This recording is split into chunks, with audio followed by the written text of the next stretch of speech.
Good to see you from wherever you're watching us this morning. It feels good to be here to take you on a trip across the money-spinning world of sports. I'm Yemi Adebayo. I am Taya Salam. It's great to have you join us again. We're starting off the show with Gareth Bale. 7 years after leaving Tottenham, he returned to bail out Tottenham against Brighton last night in the English Premiership. What a good one for Gareth Bale, coming to the rescue of Tottenham Hotspur just when it looked like they were going to settle for a point. Right. But he bailed out his team in that one. All right, let's go to Formula One and talk about this one. This team, Mercedes, the dominance continues. 7th straight Constructors title for Mercedes, and it looks like it's going to go on forever because this team is not relenting. And as for the drivers, it's only a matter of time. Right. Lewis Hamilton would clinch that as well. Very good time to be part of the Mercedes setup. Yeah, you can say that again. Yeah, I mean, for Hamilton, he can win a 7th Formula One world title next week in Turkey, okay, on the 15th in Turkey. And for Mercedes, it's utter dominance. 7 straight titles, surpassing the record that was held by Ferrari before. Also on the show, let's talk about the hottest tennis player on the planet right now. Andrei Rublev of Russia won the Austrian Open, the Vienna Open, yesterday with a straightforward win over Lorenzo Sonego. And he's also celebrating qualifying for the ATP World Tour Finals in London later this month. So it's double celebration for the hottest tennis player in the world. All right, no one can begrudge Rublev if we say he's the hottest person right now. I mean, the stats show back him up. Title in 2020 for this young man. That's how we start the show today, talking tennis and starting with Russia's Andrei Rublev. Andrei Rublev, the Russian with Austrian blood, of course. Thanking the fans there. It was good to see the fans. What a way to get the fans on your side. Just look, I'm one of you. My grandma is from this place. Subsequently, I imagine after Dominic Thiem, this is going to be the adopted son as well too in Austria. And before we leave Andrei Rublev, it's just important to let you know as well that he's leaving Austria with 500 ATP ranking points as well as 100,000 euros. So it's made a lot of money in this competition. It's breaking records.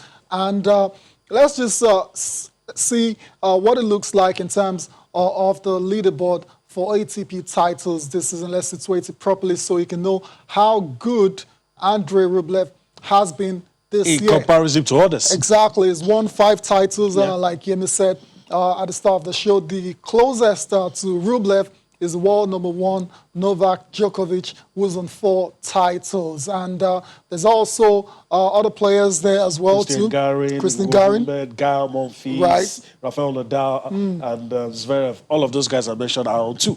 That's it. So the gap, of course, him and Djokovic are like, you know, in a world of their own, you can put it that way. The others are on 2, so even Rafael Nadal as well too. So Andrei Rublev, take a bow wherever you are.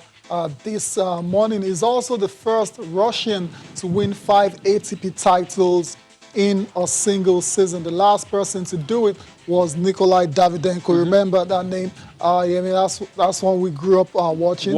Yeah, Nikolai Davydenko was the last person to win 5 titles in a season. Last Russian, to be precise, and that was years ago in 2009. So ATP World Tour Finals starting November the 15th. That's watching out for what? And he joins the stellar cast that has Djokovic, Nadal, Dominic Thiem, Stefanos Tsitsipas, defending champion, Daniil Medvedev, the elite. And I want to see him against those guys. Yeah, it'll be very interesting. I want to see how far he can go. But whatever happens, 2020 was made for Rublev. It must be said. He's been the best player in 2020.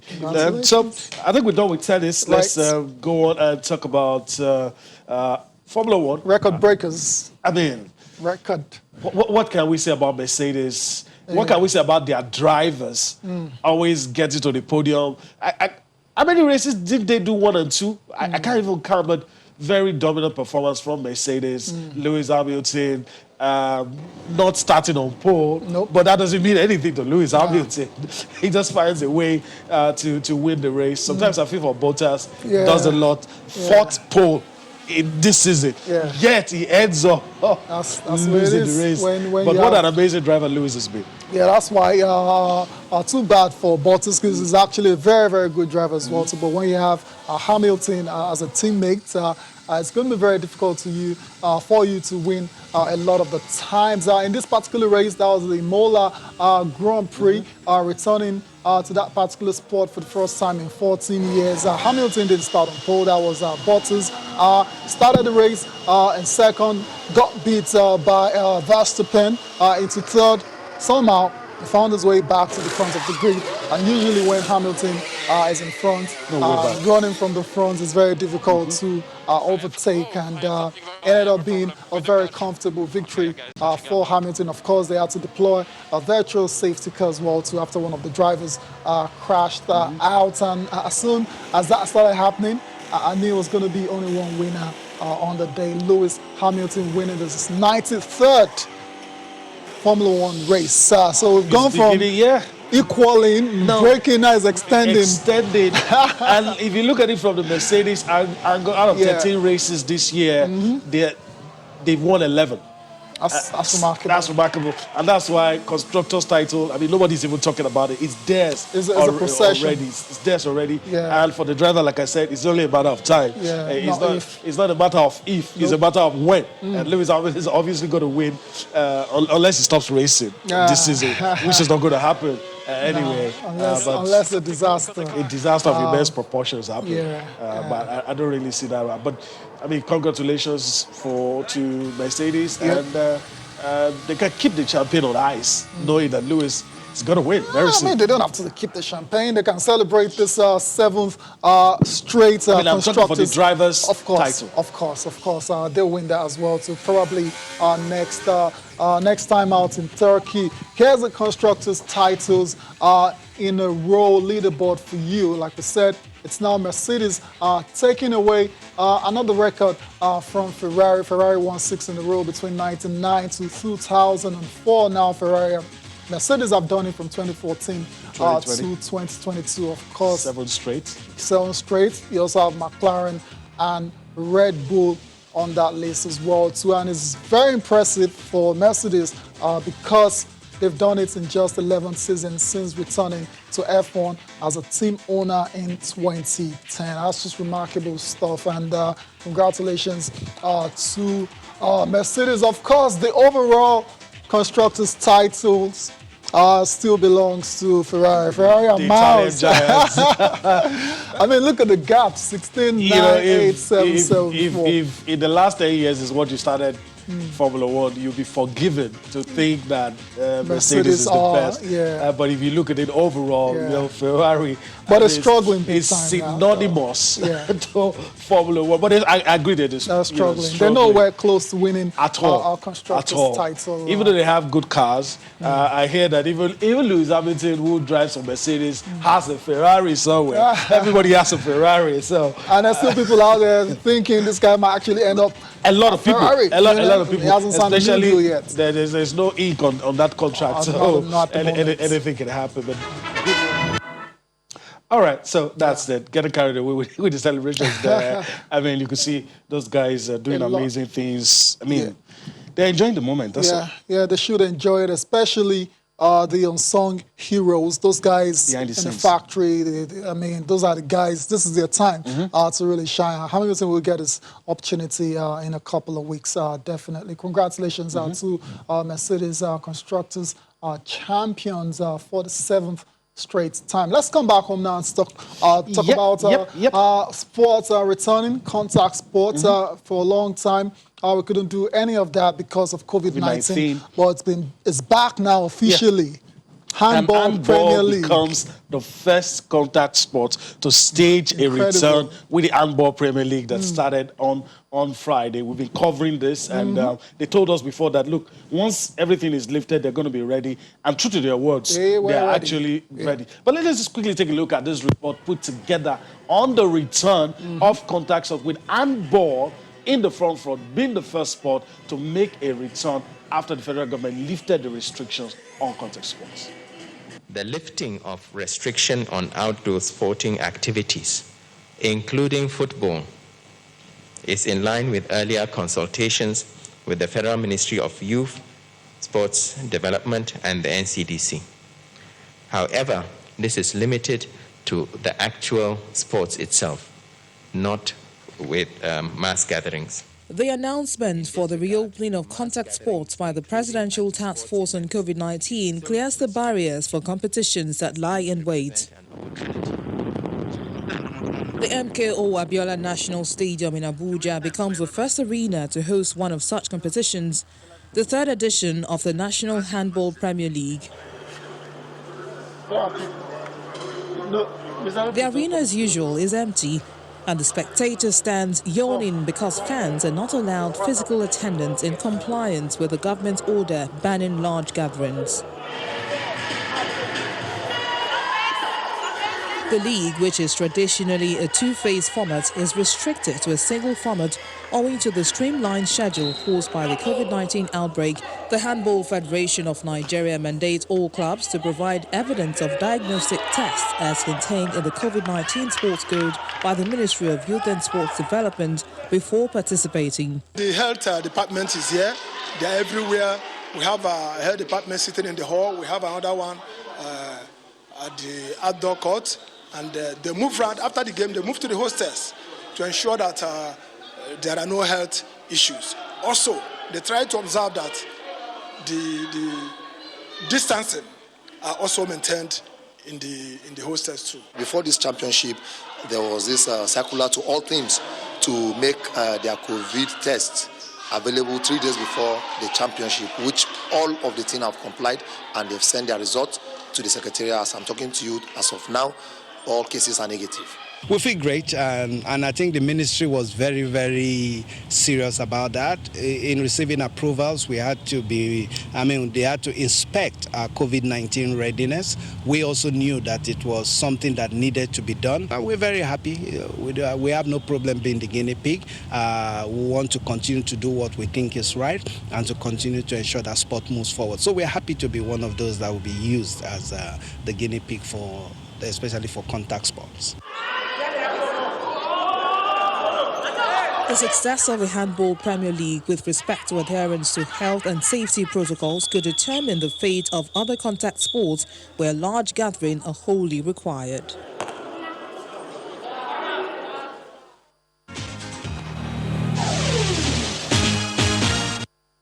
Welcome back. Well, it's time to bring you into all that we're doing on the show. We've just shown you the first sports that has resumed, talking about handball and a lot of things to talk about as well. Formula One, tennis, and also what went down in the English Premier League. This is how you can be a part of the show this morning. You can tweet at us, @channels_sports. You can also let us know how you feel by sending us a mail, sportsthismorning@channelstv.com. Let us know how you feel on all the issues happening in your amazing world of sports. There's a lot to unpack this morning. Yeah. United and Arsenal. Oh, yeah. How could you? Oh my, okay. Manchester United fans, what do you make? All right, since that you're loss? seeing him already, let me quickly introduce our guest on the show, Shola Rogers. It's good to have you join us this morning. Always a pleasure to be here, guys. Always. Fantastic. It's All great right. to have you. And before go you straight. came on, Handball. you saw handball making a return, first contact sport to return in Nigeria since COVID halted pretty much everything. And what you have to say about that? I imagine you're very excited like me. Yeah. Look, COVID or not, all the sports in Nigeria have added this good in recent times. I must say kudos to the Handball Federation and a couple of other federations that are doing volleyball and the rest of them. They're doing great stuff for Nigeria. So I was excited that they actually hit the ground running. As soon as they were given the green light, they just went to work, you know. So, and that shows you people who have things to do, you know. Thank God they have sponsors and they stayed with them. I saw a bit of it last year. I've seen it again this year. So it looks like handball is going somewhere. At some point in Nigeria, handball was big. We were going to Europe and we were getting and winning laurels and stuff. So this is very good for me. I'm so excited. And I'm glad that they're observing all the protocols and everything, because there's a mistake that people are making. I see a lot of people carry on as if COVID-19 is over, and it's far from over. You know, so I'm glad that they're observing all the protocols. Very important. It's very important to state, Shola, that sports is back, but things are still not normal, right? Not. No, it's not. So no mass gatherings are allowed. Exactly. Still, I mean, you can see pictures are coming from Abuja. Still no fans allowed, playing pretty much like it is everywhere else in the world without fans. And mentioned all the protocols as well to all the teams mandated to get tested, you know, before being allowed to feature in the competition as well. They're in a kind of bubble as well to all camps in one particular location and movement restricted. You know, these are the little things, sacrifices we have to make if we're going to see sports return at all. Yes, We've always had this tournament in a bubble. Let's not even glorify that. Come on. It's the truth. Like, when we have... we'll see. I mean, it might not be capacity crowd, but I'm not talking about the crowd now. I'm talking about the fact that the teams are always clustered. It's always been our thing. Like, when we have a basketball tournament in Nigeria, basketball league, you find that most of the teams are in Lagos or they're in Ilorin for a particular period. That's what we do a lot. So it's easy for us to just slide into the COVID-19 protocol, knowing that usually Nigeria teams are camped in one particular place or two at max. You know, so I'm just saying that it's still a part of us. Yeah, I see where you're coming from. Totally. Because if you talk logistics and stuff, having these teams move from one city to the other doesn't make a lot of sense. This is actually like a norm, right? What they're doing now is perfect. Yeah, perfect. No visitors allowed as well to and all of those things. Anyway, so that's it. We're all glad to see the return of contact sports in Nigeria. Of course, a lot of football fans looking forward to seeing the NPFL return as well as the NWFL later before the year runs out. Let's take a look at match day 3 of the Nigeria Handball Premier League. Games will be played later today as well too in Abuja. Some very interesting matchups for you. Bono Spiders taking on Lagos Seasiders, Carter Stars versus Plateau Vipers. There's also Defenders taking on Rima Strikers. COAS Shooters versus Kano Pillars. That's for the men. In the women's category, you have Adorable Angels versus Defender Babes. Desert Queens will take on Seaside Babes. There's also Imo Grasshoppers versus Edo Dynamos. And last but not the least is Plateau Peacocks versus Safety Babes. I don't know why you have a smile, smile on your face. Babes and Angels, I guess. I don't know. Is that why? Actually, the names are very interesting. Very the interesting Vipers, names, the Shooters, and all of that. Apart from some of the names that we know, Kano Pillars and the rest of them. It's actually really nice to see, you know, that the seaside is moving to the desert, you know. So only in sports would you have stuff like that. Yeah. But it's nice that there's a spread. It shows you that it's not just a few parts of Nigeria. There's actually a nationwide spread, and this is good for us. Awesome. Awesome for the development of handball indeed. Yemi, let's come back and talk about the king of sports. We're looking forward to the return of the NPFL. Yeah, hopefully maybe in the middle of this month. But the league management there's a tentative date. Yeah. We're hoping it's That's why I said hopefully. What we're going to discuss next is probably an hurdle that has to be crossed before we get to see teams play football. And the news over the weekend, 13 stadiums certified for use. Right. Some being told to upgrade. And but let's just see if we can start with the ones that have gained approval. Number one on the list for me answers a question, and is it Teslim Balogun Stadium? What there question? You have it. He answers the question that you're not going to see MFM in Agege. Straightforward. You're going to see them at Teslim. So you have the Gospel Akpabio. You want to say something?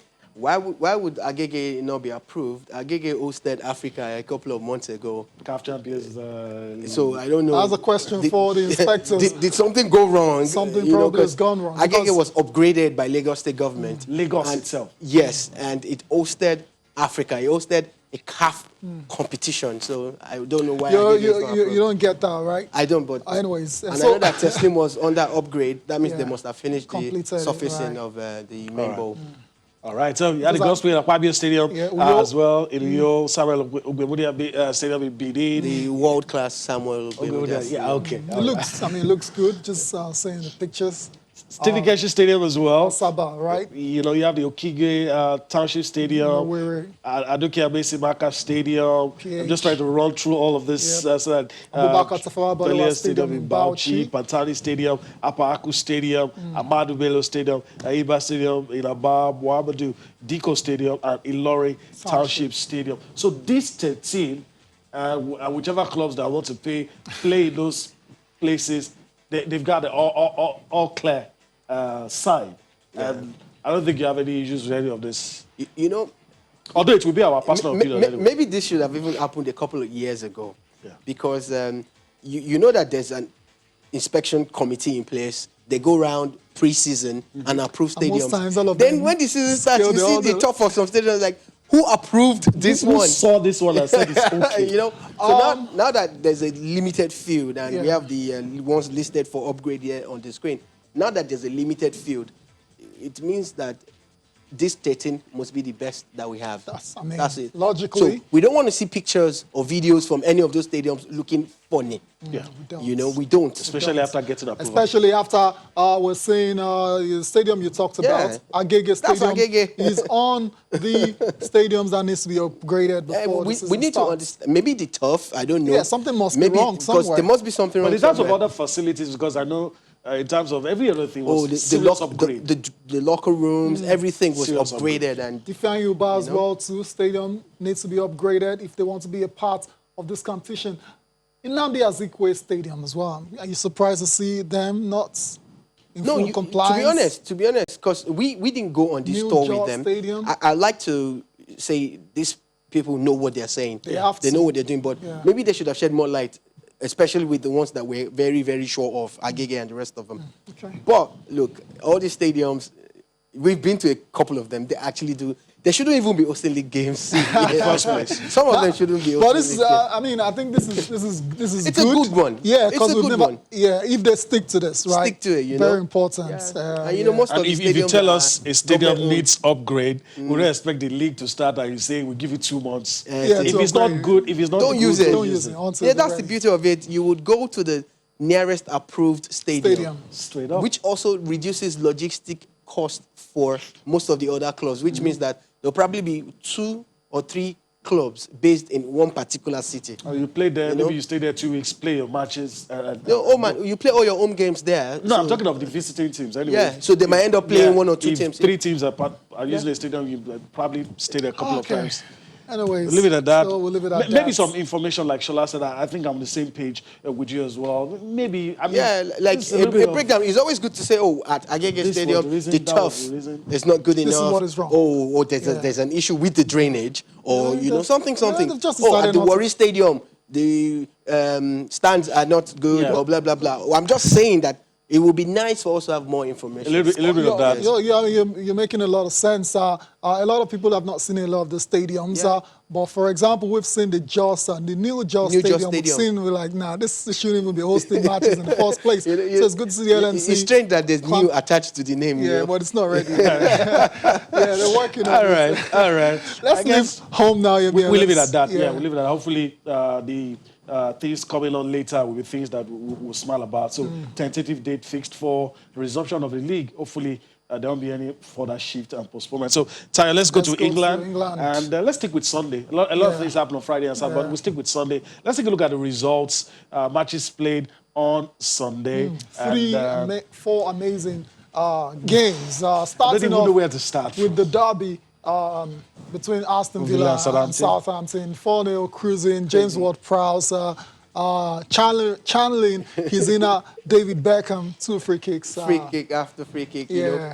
And they almost... what a With game. a comeback What a game. It looked like a comeback was on the cards. It was on the cards. It was But on also the cards. was the end of the but, you know, match, but yeah. look, It was too much. this was the best result that match could have had. Yeah, Because, exactly. you know, Villa have been interesting this season, you know. Right. They're blowing hot and cold. But whenever they are on it, they are on it. But Southampton deserved that victory.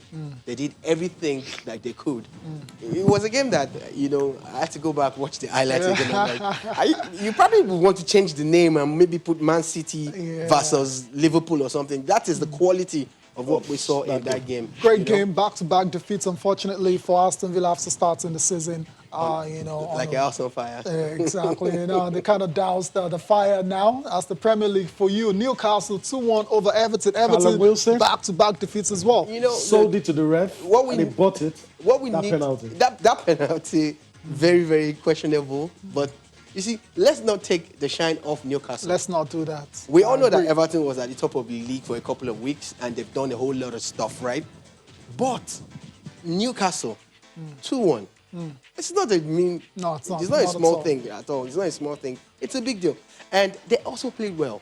That's the only thing that you must Yeah, take I away saw a from bit this. of that. That, you know, you saw the flashes and you're like, oh, look, this season is turning out to be the No, best. it's a crazy season. It's turning out to be trust the me. best so far because you really, it's difficult to predict now. It's difficult Very, for people very to hard. say, oh, this is how one game will go or how another game would, you know. No home in the way. I mean, everything is just incredible No home, conditions. especially for Man United. Yeah. We get to United. They- Okay, we're there now. 1-0 losing to Was it a Arsenal. fair Result, reflection a fair reflection. of the game? Yes, it was. Arsenal deserved to Could win. have been more. Arsenal deserved to win that game. Yeah. Man United are uninspiring, especially at Old Trafford. Man United with their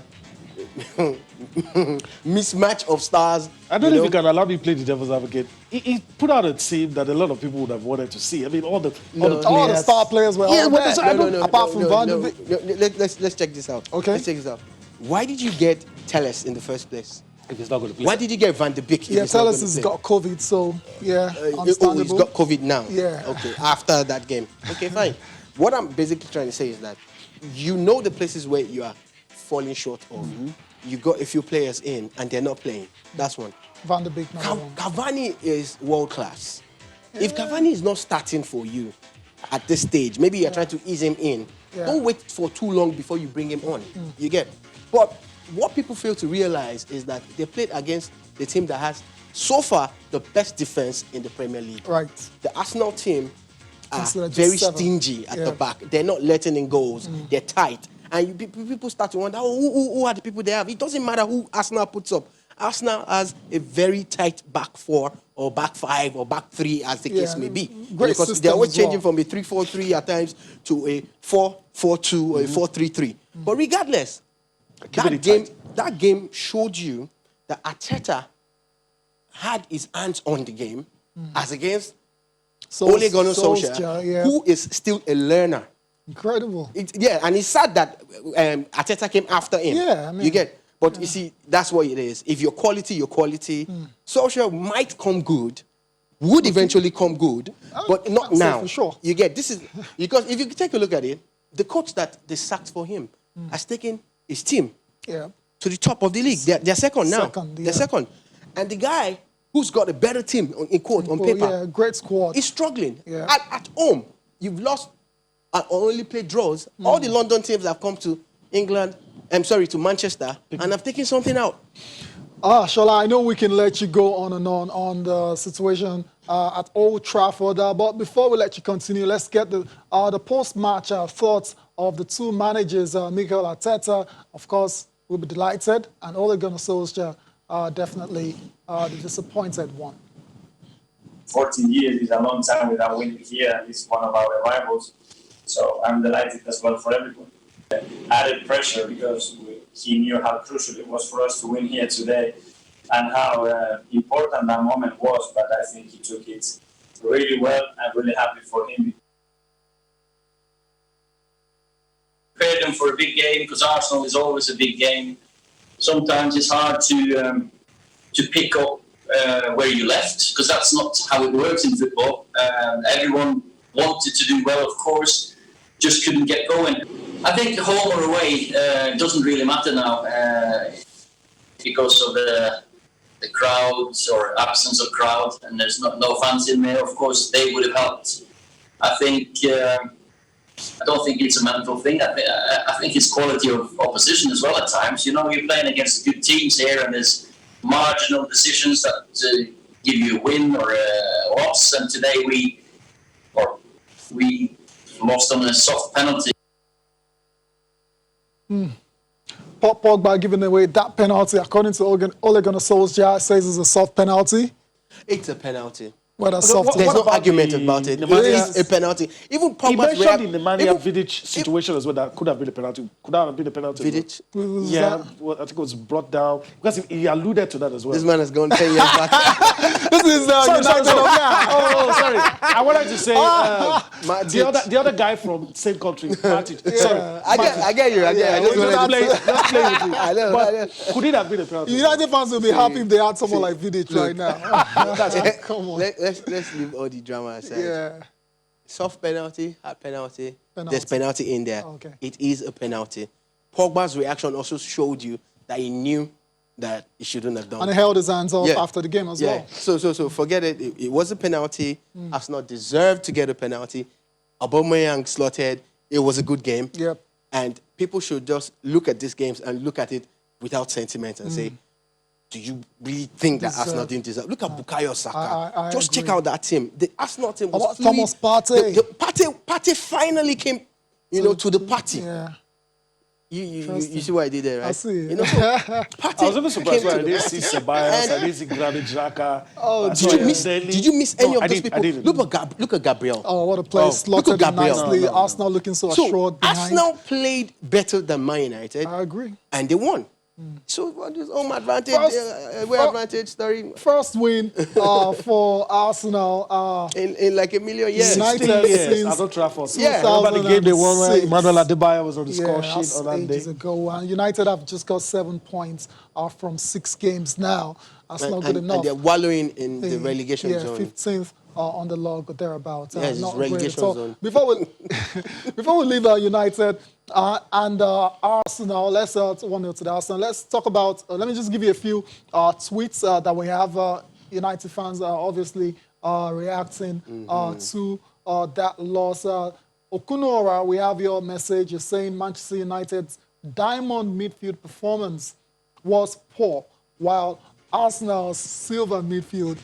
I mean, what is this saying? Diamond and silver. I'm not aware of any silver. I don't know about the silver, but I think I know what he's trying to do there. Yeah, just playing words. United was supposed to have started in a diamond formation, but of course it didn't work for them. It didn't pan out anyways. Dekule Julius, we have your message as well too. There's Uche. Uche, you're talking about the Nigerian Professional Football League. I had the... Okay, we'll come back and take the other tweets that we have before we wrap it all up. But we need to go on a break now. We'll come back. We'll be telling you what went down at the Tottenham Stadium as well. To Gareth Bale returning after 7 years to bail out Spurs.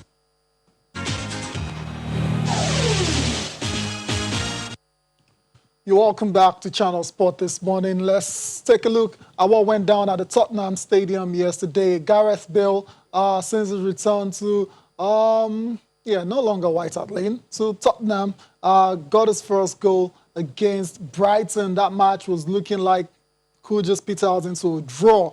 But Gareth Bale came off the bench and 200 seconds later made an instant impact. Tariq Lamptey, of course, celebrating Brighton's only goal. Harry Kane had given Tottenham the lead from the penalty spot in the first half. Dubiously?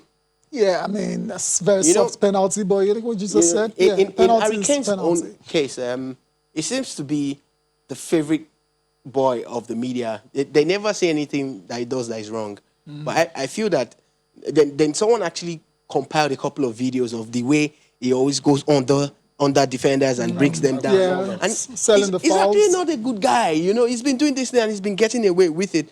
And I like him, but I think yesterday he did one of those things that maybe a Salah, maybe a Salah would have done, and people would have said, oh, Salah is cheating, this person is diving down.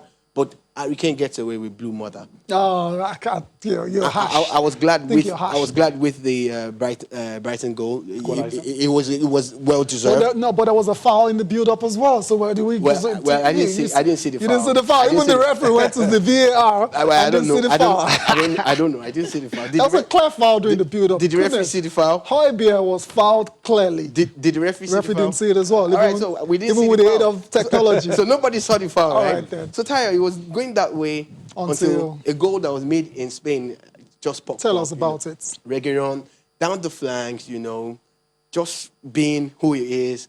He likes to bomb forward a lot. He likes to bomb forward a lot. Pinpoint pass. Cross. He knows that there's going to be a Bale somewhere there. In the middle. The guy didn't even need to rise too much, but he knew how to direct his header. Well directed. It was beautiful. 7 years after scoring his last goal for Tottenham, he comes in, scores the vital goal. Jose Mourinho, somewhere in the stands, feeling like, you see, I told you all it was going to happen. This is how you play the game. It was beautiful. Gareth Bale seems to be hitting his stride. Slowly. So there's going to be trouble in the land because with Son, Bale, and Kane. Yeah, that looks very formidable. You have to say, spicy stuff. Although even Jose had said the fans should be cautious. For Bale, it's going to take a while. See, this is no longer the player it was 7 years ago. I've actually studied Jose Mourinho like a course. Okay. It don't come and tell us the fans should be cautious. We know what you're doing. Okay. It's all mind games. It's all trying to downplay reduce stuff because expectations. he actually wants Bale of course to get to that level that he was when he was at Madrid or when he was at Tottenham before he left. So he's telling the fans to be cautious. He doesn't want him to be. He wants the results. Yeah. He wants to play Champions League now. He wants to win laurels. This is the second year and he must win. Or else it's going to break a Mourinho record. Mourinho will not go, at worst case scenario, in the second season, he must win something. He's got to win something anyway. So fantastic return for Gareth Bale. We'll see. Perhaps many more goals. Many more. The guy is actually good. Yeah, he's a good player. He's good. Just a little reminder to know that the quality, he didn't play a lot towards the end of his stay at Real Madrid. We all know why that happened, you understand? Personal issues, I don't have an issue with the coach for taking the decision. You always want to play your best players, but if one or two things come up, hey. All right, then, before we leave, let's quickly take some more tweets. Yemi promised to do that today. Ayo Villa says, up Arsenal. We defeated the mighty Manchester United. Hooray. Mighty United. That's very debatable. You can call them mighty when you beat them. But when they beat you, they're not mighty. Okay. Ogufowora Bosun says, this season is turning out to be one of the most competitive in the EPL. The absence of the 13th player, that's the fans, I agree, is also a factor in the number of away victories. We've seen that a lot. Usually when you hear about home advantage, the fans constitute a large chunk of that situation. And season is going to be very open. Yeah. I agree totally. The games that we played tonight, let's just check those two games out, and we'll be wrapping up the show by taking a look at the papers. There you go. Fulham looking like they're going back to the championship. They're taking on West Brom. I mean, that's what it looks like. Scott Parker, feel sorry for the guy. Leeds United, very good side, very decent start to the season, taking on Leicester. If you like attacking football, watch this game. Don't miss Leeds United versus Leicester. You're right. You're right. So what's the take on Fulham, West Ham? Fulham who? West Brom. West Brom, sorry. I can't see their fixtures. Oh, Lord. Shall I be nice? Come on, this West, there's a Nigerian he has something written all over it. Ballfest. Really? Ballfest. Fulham, West Brom. You should be looking forward to seeing Olaino and Shemi Ajayi in action. At least. Shemi is my guy. Yeah, I have to do that to you. But if you want to go to good football today, please don't miss Leeds United versus Leicester. All right. It's going to be a cracker. There's a Nigerian in Leicester too. Oh, yeah. Okay. All right, then. Adekunle Julius, still more tweet before I look at papers, Yemi. You're talking about agreeing with what you're saying that the ministry needs to put more information out there so they can know how they've, arrived. We need to know how they arrive at all these decisions. Uche, you're taking us away from England to the Serie A. You're saying, what will AC Milan do without their demigod? Zlatan, Ibrahimovic, this guy is an yeah. emblem of what Milan represents. Milan's still top of the league. The They're going goal, to win that it. goal at the weekend, Yeah, you know, overhead kick. we used to call it Zagallo Yeah, when we were growing up. You know, although it was Zangalo, Yeah, but of course, eventually I found out it was Mario Zagallo. Zagallo, yeah. Look, demigod, yes. That's it. Give it to him. That's it. Let's just leave it at that. And yeah, so many other tweets. Gotta look at Yemi papers Paul, now. we We'll have to press look for at time. papers. We have 3 We'll papers come to back to them review. tomorrow. I'm not sure we can take all, but let's see how far we can go. Sporting Life is where we're starting with. Cristiano Ronaldo saying his back scored over the weekend. Yeah, back from and COVID. Governor of Edo State, as Governor Godwin Obaseki and LFF will meet today. We heard they want to do the gates open. For the Super Eagles match Eagles, against Sierra Leone. We'll see. No mass gatherings. In the first place. No so mass what gatherings. gates are you So I guess open? that's why the meeting will probably take. That's a breach of the protocol. Please don't throw the gate open. Nah, Let us still stay safe, please. Yeah, Yeah. it's no football. rush at all. All right, so Let's go move to the next complete paper. Yeah. sports. This one has generated quite the reaction. Maduka Okoye making his debut in the league for Sparta Rotterdam and conceding 4 goals. I mean, goalkeepers concede goals. It's a baptism of fire for Even him. the best. It's a team of 11 players. Yeah. Don't blame the goalkeeper alone. You're as good as your defense, I guess. Yeah, so hopefully he is able to keep clean sheets going forward. Yanacha Gons for 22nd EPL goal. Hopefully he can get that later tonight. Sporting Sun, our last Leeds. paper for review. I'm going to take you out of football. I'm going to go to boxing. Music, I'm coming for you. After the direct insurer, I said it's coming for Joshua. Mandatory challenger for the WBO I'm not going to strap. wait for you to fight Tyson Fury. Is that how you fight me or you fight vacate? me or vacate? Usyk is on to something. 22 professional fights. He hasn't lost any. Moved up from cruiserweight to heavyweight. Undisputed. This is the kind of guy you should be afraid of. This is the kind of guy that if you want to see a good boxing match, you know, pound for pound, doesn't carry a lot of heavyweight, power. really going for it. Yeah. This is the kind of fight you want to see. You want to see Joshua versus Usyk, not Joshua versus Fury. You want to see Joshua versus Usyk. Come on. This is the kind of fight. on. If you want to see, I'm not talking about people trying to be technical or trying to dodge. I'm talking about someone Straight out who wants to boxing. box. Like, look, I'm going to, you know, take the shine It off sounds you. like you. What do you take Fury for? I don't I'm understand not. what you're saying. Don't get it twisted. Fury will give us drama. He will give us all of those. He's a good boxer things. as well. Probably the best I know. technical boxer. I know all of these things, and he's still undefeated, right? Yeah. So, Usyk is undefeated. He is a mandatory now. The pause would determine if you were going for a pause. Fury will give us a bigger pause, but this Usyk guy. For the purists who love to see boxing. You want to see straight the up action. undisputed heavyweight championship of the world. AJ with all his belts, taking on Tyson Fury with the WBC AJ, strap. take this guy out before Fury. Then we will know he's undisputed. You know, like we said, the conversation never ends. And we're going to take this out of the studio. Yeah, Shola Readers, want to thank you for definitely. your time on the show. Thanks for having me, guys. All right. Appreciate your time. Thank you for allowing us to be a part of your day this morning. Like I said, conversation is not ending. You can join us, you can tweet at us. Let us know how you feel. I'm Yemi Adebayo. Bye-bye now. I am Tyre Salam. Thanks for watching.